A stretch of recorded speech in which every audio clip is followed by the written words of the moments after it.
From the library of the New York Stock Exchange at the corner of Wall and Broad Streets in New York City, you're inside the Ice House, our podcast from Intercontinental Exchange on markets, leadership, and vision in global business. The dream drivers that have made the NYSE an indispensable institution of global growth for over 225 years. Each week, we feature stories of those who hatch plans, create jobs, and harness the engine of capitalism.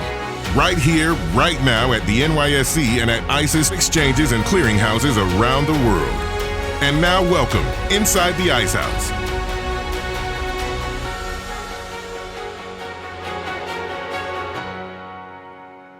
This is your host, Pete Ash, and I am back at ICE Mortgage Technology Experience 2023 in the podcast studio conveniently located next to the dog petting station. As we continue to bring you conversations with people working in the mortgage space to improve the customer experience, reduce inefficiencies, lower costs, and streamline the process.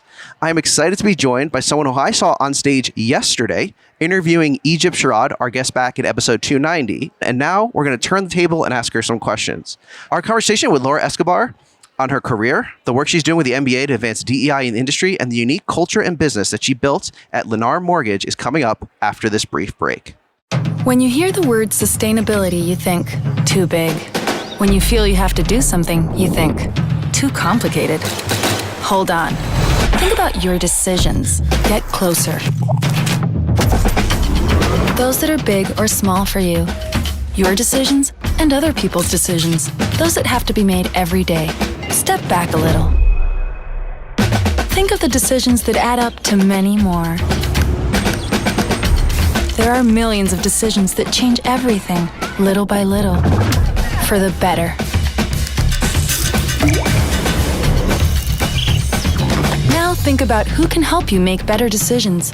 And there we are. So that what you save, the planet saves too. To keep moving forward without leaving anyone behind. And now, when you hear the word sustainability, you think opportunities.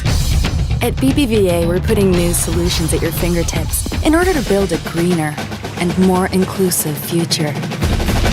BBVA, creating opportunities. Our guest today, Laura Escobar, is the president of Lennar Mortgage, the mortgage lending subsidiary of Lennar Corporation, NYSE ticker LEN. Laura joined in 2002 as a branch manager in Miami and has held a number of senior roles with the company. She currently sits on multiple advisory boards and committees, including serving as the vice chair of the Mortgage Bankers Association. This will make her the first Latina to helm the organization when she ascends to the chair role in 2 years. Welcome, Laura, inside the Ice House at ICE Experience. Well, thanks for having me. So I actually wanted to give you a second to start the conversation with where you actually cut it off yesterday on stage. Egypt asked you about Empower.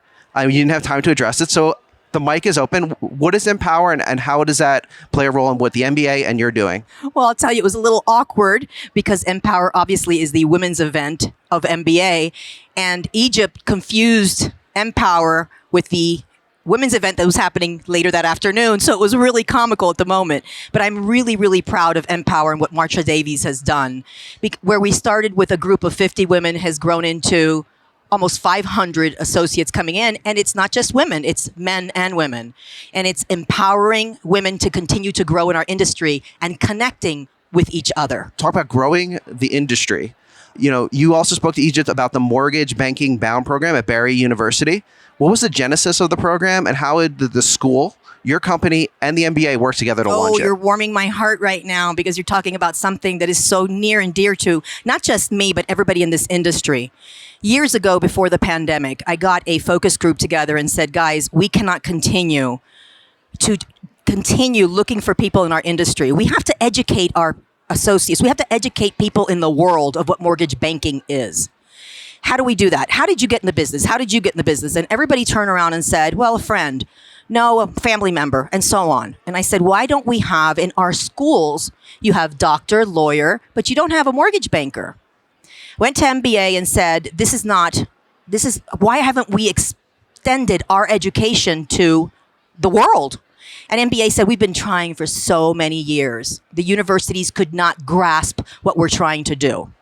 So I went to our foundation at Lennar and said, could you connect me with a couple of the universities where we are currently offering programs such as construction programs, nursing programs, IT programs that Lennar is sponsoring.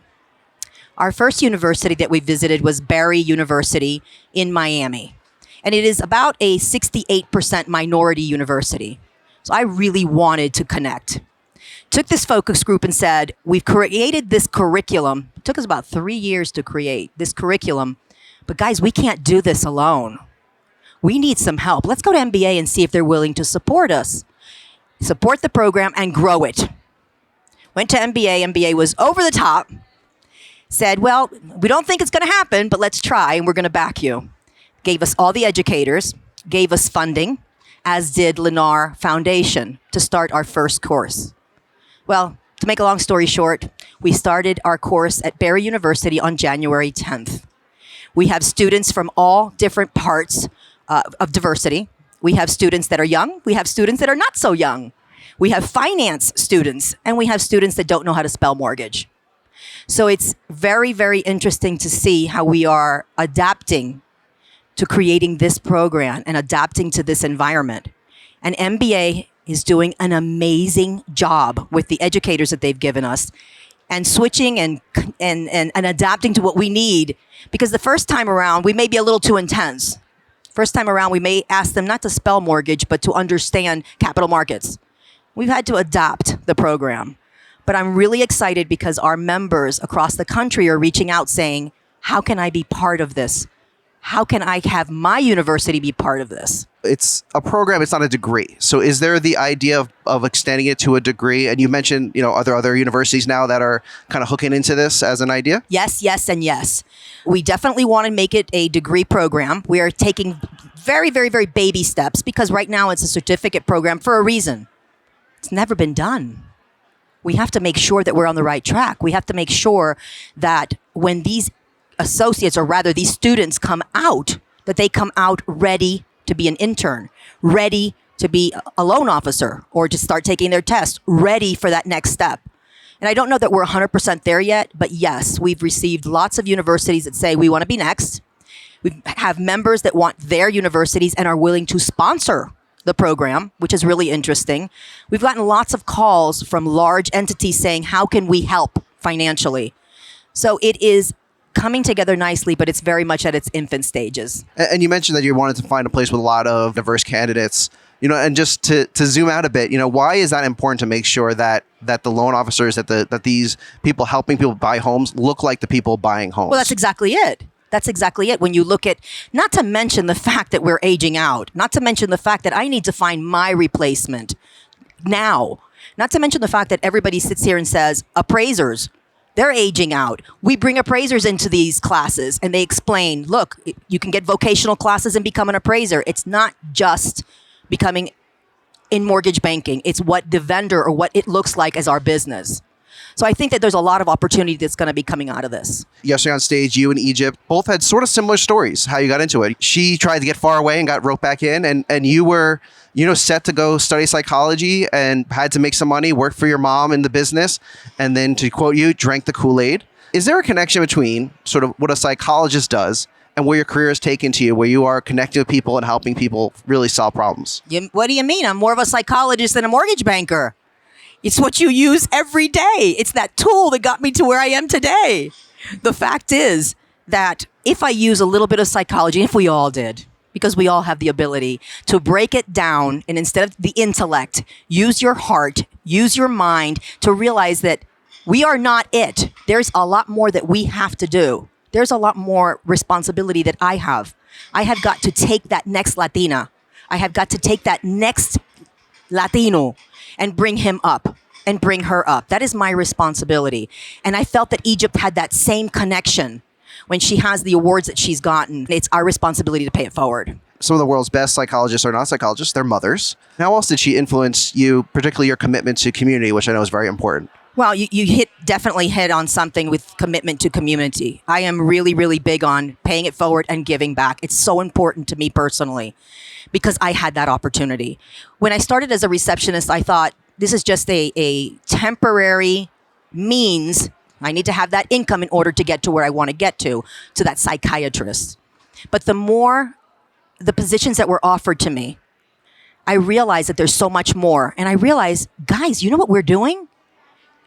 We're giving somebody the opportunity to have a home, the American dream. Not only the American dream, for me as a Latina, for a Cuban to achieve home ownership is the highest achievement in this country. And people don't realize that. We take it for granted that it is the highest form of achievement of I've made it. I gave my family this roof. Sometimes you have 3, 4, 5 families living together to achieve that American dream. So yes, she opened that door and thought I was going to continue on with her path, which is psychologist, which by the way, I did. And I am a licensed psychologist. Back to our original conversation. Well, and you mentioned the opportunities. So, just to kind of briefly catch the audience up on your background, so you joined what was called Eagle Mortgage in 2002.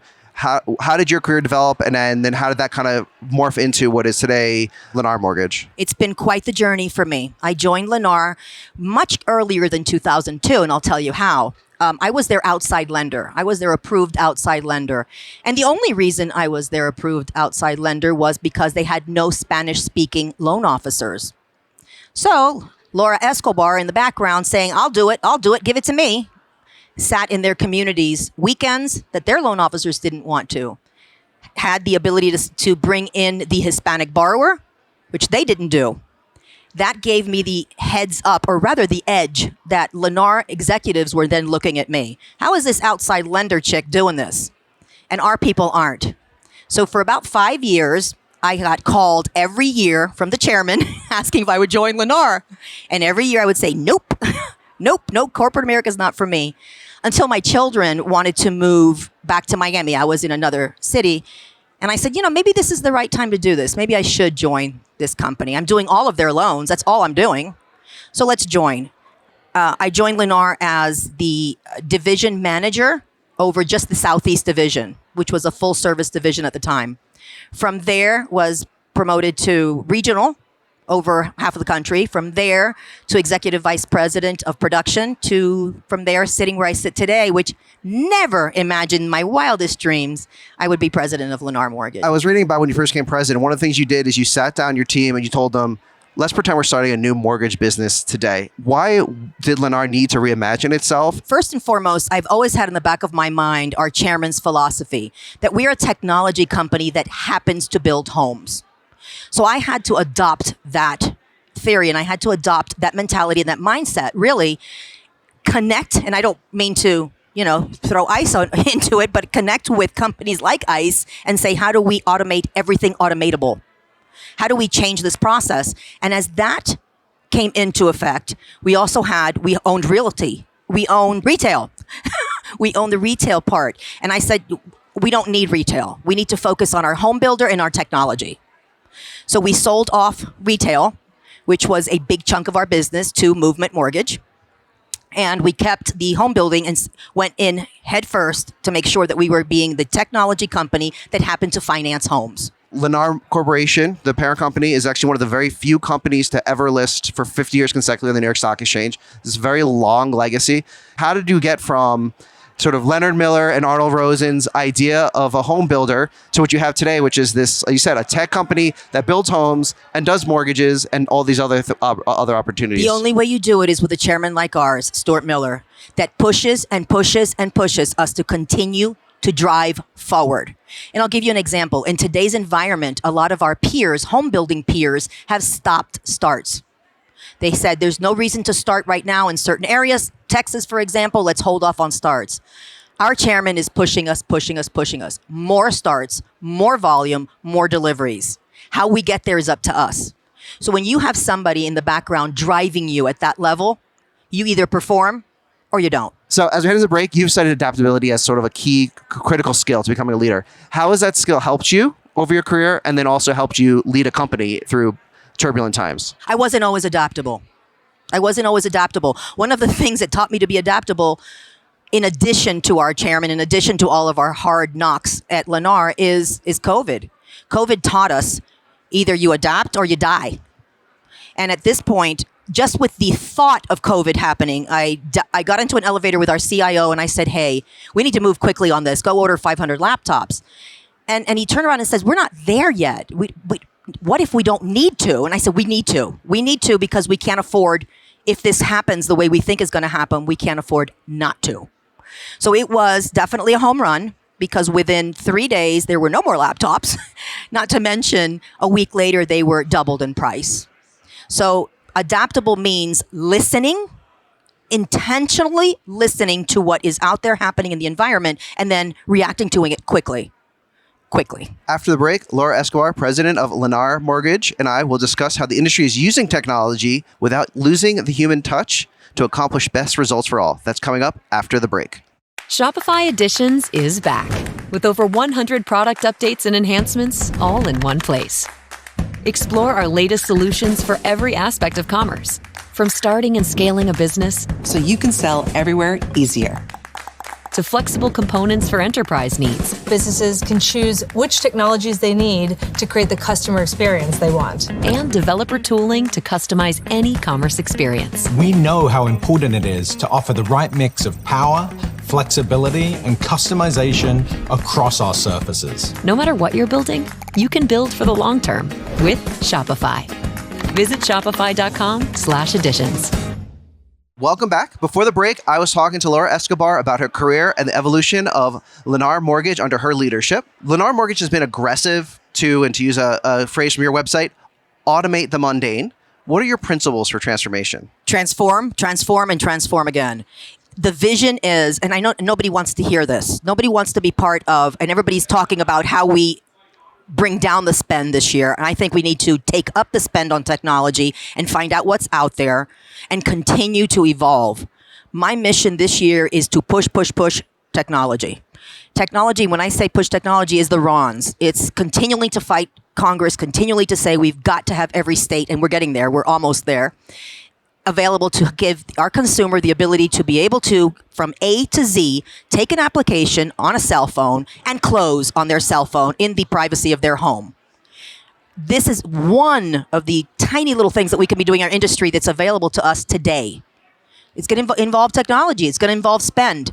But just think of what we're doing for that end consumer and how we're making and evolving this tedious process that we've created. On stage, actually, yesterday, ICE Mortgage Technology President Tim Bowler kind of laid out his vision, and he used the term, which I love, instead of return on investment, return on invested time. And it sounds similar to what you're saying here.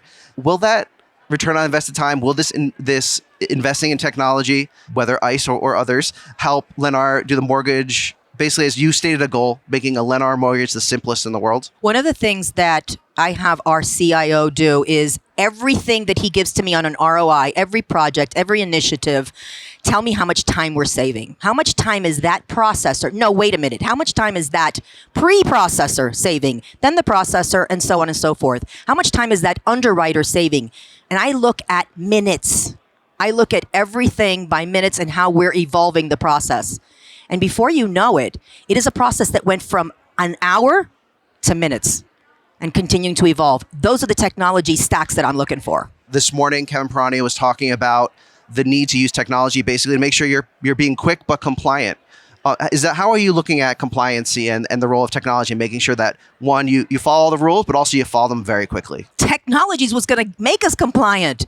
Technology is what's going to keep us compliant. Not to bring blockchain into this, which is going to be completely compliant, right? But let's just talk about what we're doing, something called task-based workflow and segmented processing. And what that's doing is taking, instead of a processor handling a file from A to Z, which all of a sudden they're out on vacation and now is stopped, the process stops, we're giving them tasks, specific tasks to do. And that's what they will do every single day, creating efficiencies, creating compliance. Everything that we do with technology, I honestly believe, keeps us closer and closer to perfection.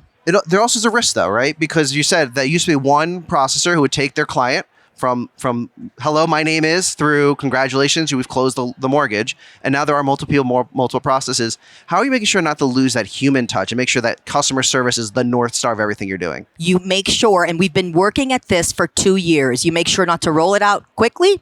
You make sure that you have what's called a consumer advocate role, which you have worked with, which you have trained. you make sure that the one that is communicating with the customer is the highest and best use. So that's the rock star processor that has communication skills, that has follow-up skills, and so on and so forth, while everybody else is continuing the conveyor belt, if you will, to keep going. I want to talk about the people running that conveyor belt a little bit. I was listening to your recent appearance on Inside the Mortgage Mind podcast.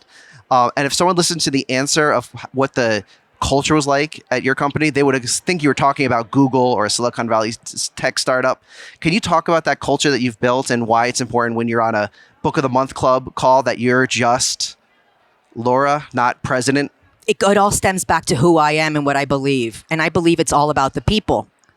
I believe that people first. So my associates to me come first. Everything that I put forward, I put with complete transparency. I run the company with a group completely transparent, and I make sure that our associates know what I'm thinking, what's coming next, and how they play a role in what's coming next. So yeah, we do town halls, we do video series. Some of the video series are a little wacky. Sometimes we act a little silly, but we're continuing informing our associates that, hey, we're in this together. And it's worked out really nicely. Our retention continues to year after year after year grow. And we continue to grow the company. We now have people wanting to come into the company as a result of the amount of culture that we have and the fact that we care for one another, each other so very much. I attended the Executive Summit on Monday. There's a lot of conversation about making sure your culture goes across this sort of decentralized remote workspace. Are you seeing that impact, that the culture is helping drive the work across? Absolutely. Because people will talk to other people. And that's it's common human nature. I'd much rather somebody say, she's a nut, but you can ask her anything. You can call her, she'll answer you, you can email. It's not a big deal. Or if you have a concern. I had a processor email me the day before yesterday or last week asking me if I could help her with her benefits, with insurance, because you're so outreach and you're so accessible. How are you looking at the future of work for the company? When your management team sits down, are they sitting down in person or are they remote? Both. I still believe that hybrid is the way to go. But I also believe that there's a lot of roles that do not have to be in the office every day. What happens is that I am going to continue to insist on the human touch, continue to insist that we hug one another, that we appreciate one another face to face, not just on that Zoom or Teams. But I'll tell you, if you talk to some of the people in our company on things that we do on Teams and on Zoom, you'd think we don't need to do anything in person because we have a lot of fun. Well, speaking of fun, bringing in the next generation, we talked earlier about the mortgage banking career track. Lennar also has its own program. What is Next Gen, and how is that, to use your own phrase, making sure you bring in the people who will one day take your job? That's exactly it. Next Gen was born about 7 years ago. About 7 years ago, we said, how do we continue to grow, not just from everybody applying for a job that's been in the job, creating the job, and how do we get the people that look like me and speak like me to get involved. So we started a program called the Next Gen program where we went out to universities and colleges and we recruited. We did everything just as everything else. Microsoft was out there next to us recruiting. We recruit aggressively and tell people what Lennar stands for and what it's all about. Nobody understands mortgage banking.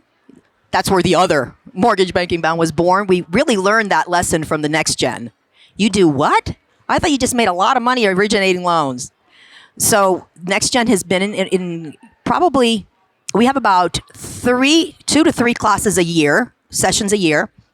And we try to keep it under 20 students so we can have a lot of hands-on. And what we do is we bring every department head to speak to the class and tell them what they do. What is capital markets? We actually have a live trade in front of them. We have underwriting management, risk management, quality control, production. We whet their appetite on what this industry can offer them. Then we open the door and say, where do you want to be when you grow up? Notwithstanding that you may change that track along the way if you find, I don't really want to be in operations. I want to be in legal. So we've found that we have a lot of cross-collaboration among our Next Geners, but we have a real successful program. Why do you think it's so difficult for most people to understand the mortgage process? And is that just a lack of being out there explaining it, or is it really that complex? It's probably both, but more importantly, it's lack of education. And remember, what is an underwriter? An underwriter is a subjective person. You can have 2 underwriters in one room, and they're going to look at a file differently. And they're going to give you a different outcome. How wild is that to a consumer? That's not even normal. So thank goodness for AUS, right? But at the same time, how much do we use it? Then an underwriter comes behind it and changes AUS and changes their mind. So can you imagine what we're telling our consumers that we do? It's not education. It's not enough out there. We don't tell each other the right story. Then you have somebody telling you have to give 20% down. What does the consumer in another state hear? 20% down, that's all we know. The myths are out of control because we don't have a formal education, a platform to speak from. One of the things that platform is going to have to be built on is data. Are you able to kind of produce the sort of data reports that show this is what a buyer looks like? It's not actually 20%, it's this percentage. If you could do FHA. And how are you using data to tell that story? We are big on data. We do everything with data. All of my reports have to be data-driven, no opinions, no subjectivity. You have to give me what it looks like, what demographics look like, what does our borrower look like, who's purchasing, who are we walking away from? We look at data to see who we are denying and why. So I would think that everybody needs to be working off of data and talking this talk. Steve Young on stage today was talking about the fact that a lot of the people he works with, younger people, haven't seen conditions as we have it today. Looking at the market, a lot of kind of echoes of past market condition as supply and demand continue to try to find each other. What is your outlook for the mortgage market and the industry that supports it? Well, I was really surprised when he said, they had been working with him for 15 years and they had never seen a downturn. So that was a little surprising. But I agree that in the last 5 years, we've had a lot of new blood come into our industry. We've created mortgage loan officers within the last year that are completely dumbfounded with what to do with this, with right now with the interest rate environment. And it's really funny because I remember interest rates, at 18%, and we were closing homes. And we're going to continue to do that. Shelter is a necessity.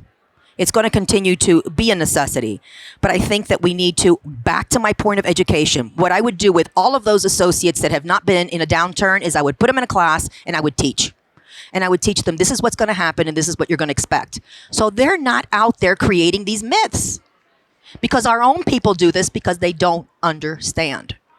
Right now, loan officers that are new within the last 5 years are terrified. They're scared to be in their own skin. They're scared to speak to customers, and they don't know how to overcome these objections. So I just keep coming back to education. Education. That's what I'm going to be doing this year. I've read you spend, at times 4 months straight on the road. My internal clock is not as quick to adapt as I'm sure yours is. So even though it's a little bit earlier here in Las Vegas, my New York clock is telling me that it's cafecito time. So yes. as we wrap up, is there anything we haven't covered you want the audience to take away? Well, I just think it's remember people come first.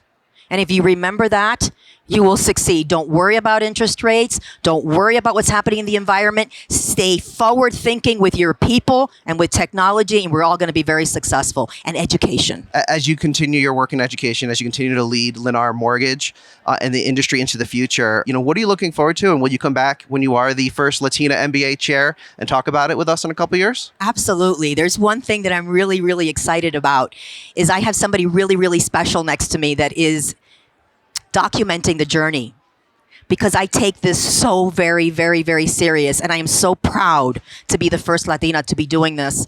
So I will be more than happy to share with you how it went, how it went along the way. Perfect. Well, we'll have you back in a couple of years. Thanks so much for joining us inside the Ice House. Appreciate you. That's our conversation for this week. Our guest was Laura Escobar, President of Lennar Mortgage, the mortgage lending subsidiary of Lennar Corporation, NYSE ticker LEN. If you like what you heard, please rate us on iTunes so other folks know where to find us. Got a comment or question you'd like one of our experts to tackle on a future show? Email us at icehouse@ice.com or tweet at us at IceHousePodcast. I'm Pete Ash, your host, signing off from the podcast studio in the middle of ICE Experience 2023. Thanks for listening. Talk to you next time. Information contained in this podcast was obtained in part from publicly available sources and not independently verified. Neither ICE nor its affiliates make any representations or warranties, express or implied, as to the accuracy or completeness of the information and do not sponsor, approve, or endorse any of the content herein, all of which is presented solely for informational and educational purposes. Nothing herein constitutes an offer to sell, a solicitation of an offer to buy any security, or a recommendation of any security or trading practice. Some portions of the preceding conversation may have been edited for the purpose of length or clarity.